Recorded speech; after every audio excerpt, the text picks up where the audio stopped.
আসসালামু আলাইকুম, বেঙ্গল কিচেনে সবাইকে স্বাগত। বন্ধুরা, তোমার সব কেমন আছো? আশা করি তোমরা সবাই ভালো আছো। আলহামদুলিল্লাহ, আমিও ভালো আছি। ফিরে আসলাম আবার আপনার সামনে আর এক রেসিপি নিয়ে। প্রথমে গ্যাস জ্বালিয়ে কড়া বসিয়ে দিলাম, কড়া বসিয়ে অয়েল দিলাম, অয়েল দিয়ে পেঁয়াজ কুচি দিয়ে দিলাম।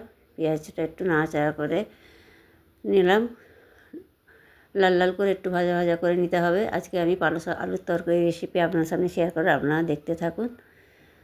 এই পেঁয়াজটা একটু ভালো করে নাড়াচাড়া করে নেব। নেওয়ার পর আমি আলু আর আলু দিয়ে দেব। আলু আর ডাঁটাগুলো দিয়ে দিলাম, দিয়ে ভালো করে নাড়াচাড়া করবো। যে সকল বন্ধুরা আমার এই চ্যানেলে নতুন, তারা সাবস্ক্রাইব করে বেল আইকনটা ক্লিক করে আমার পাশে থাকুন, যদি আমি রেসিপি সবার আগে আপনাদের কাছে পৌঁছে যাবে। লবণ দিলাম হাফ চামচ, লঙ্কার গুঁড়ো 1 চামচ, হাফ চামচ হলুদ গুঁড়ো দিয়ে ভালো করে কষিয়ে নিতে হবে।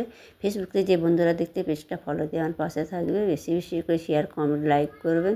এইভাবে আমার পাশে থাকবে যেন আমি আগে বাড়তে পারি। বন্ধুরা, অল্প করে পানি দেবার কষতে থাকবো। আমার এই রেসিপি ভালো লাগলে অবশ্যই কমেন্টে জানাবেন, আর বন্ধুদের সাথে বেশি বেশি করে শেয়ার করবেন। অবশ্যই এইভাবে আমার পাশে থাকবেন যেন আমি জীবনে কিছু করতে পারি। তো অল্প করে পানি দেবো, এভাবে কষতে থাকবো। আমার এই ছোটো চ্যানেলটি, বন্ধুরা কী বললাম আপনাদের, ছোটো চ্যানেলটা ছোট্ট ছোট্ট ভিডিও আমি যে বানাচ্ছি, এই ভিডিওগুলোর পাশে আপনারা অবশ্যই থাকবেন। আপনারা যদি পাশে থাকে তাহলে আমি আমার চ্যানেলটাকে একটু বড়ো করতে পারবো। কষানো হয়ে গেছে, পানি দিয়ে দিয়েছি, এবার ফুটে গেছে।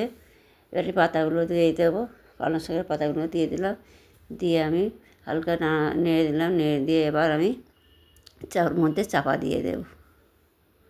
চাপা দিয়ে দিলাম, ফিরে আসছি কিছুক্ষণ পর, আবার ঢাকনা খুলে দেখবো, আবার নাড়াচাড়া করে নেব।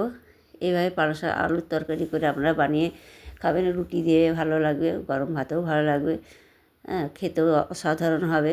এইভাবে অল্প মশলাতে রান্না করে দেখবেন, খেতেও অসাধারণ হয়েছিল। বন্ধুরা, এইভাবে আপনারা একবার হলেও ট্রাই করে দেখবেন।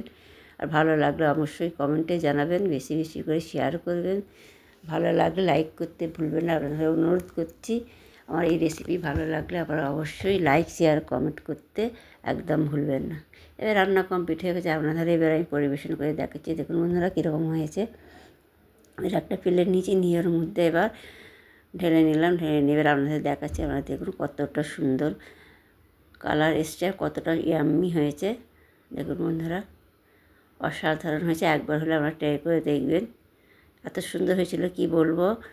রুটি খেতে তো ভালো লাগবে, গরম ভাতেও ভালো লাগবে। কতটা সুন্দর হয়েছে দেখুন বন্ধুরা। এইভাবে বানাবেন, এইভাবে আমার পাশে থাকবেন।